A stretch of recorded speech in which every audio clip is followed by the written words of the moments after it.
Hello, I want to make some comments about this tutorial before you get started to make a brochure exercise. So one thing, you may not have access to something that's called Adobe Fonts.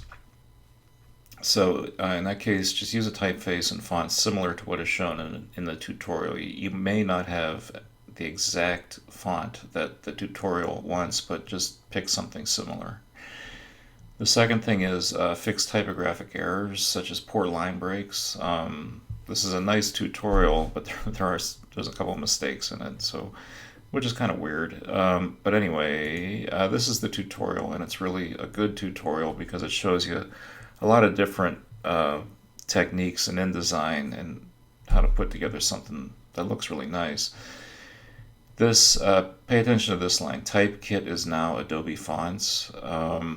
Click on this link and find out what Adobe Fonts is and see if you can get access to it. When we get down to, where is it? Here it is. Step 4, I've had students have trouble accessing the fonts that are available in Adobe Fonts. Like again, the tutorial says Adobe Typekit.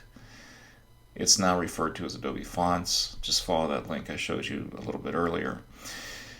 Now, last but not least, here in step 5, you'll move around some text and wrap some text around an image.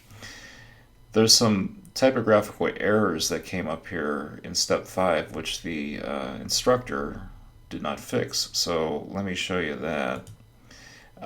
This is in Photoshop, of course. So this is the screenshot of the tutorial.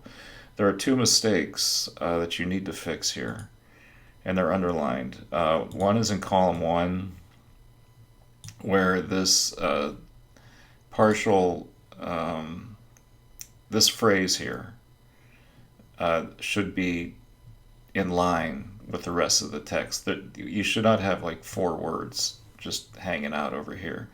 The way to do that is you could just follow the tutorial, and if you position this image a little bit differently, you can get a nice block of type. So fix that error, which is in the tutorial. Then another error here is this unwanted hyphenation.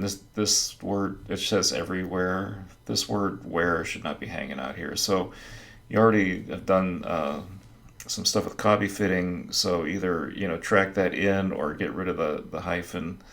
But make this all one block of type. There's enough room to work with here. Don't have like one word on its own line. So that is that. Other than that, it's a really nice tutorial. I like it a lot, but there's those two things that you just have to keep in mind.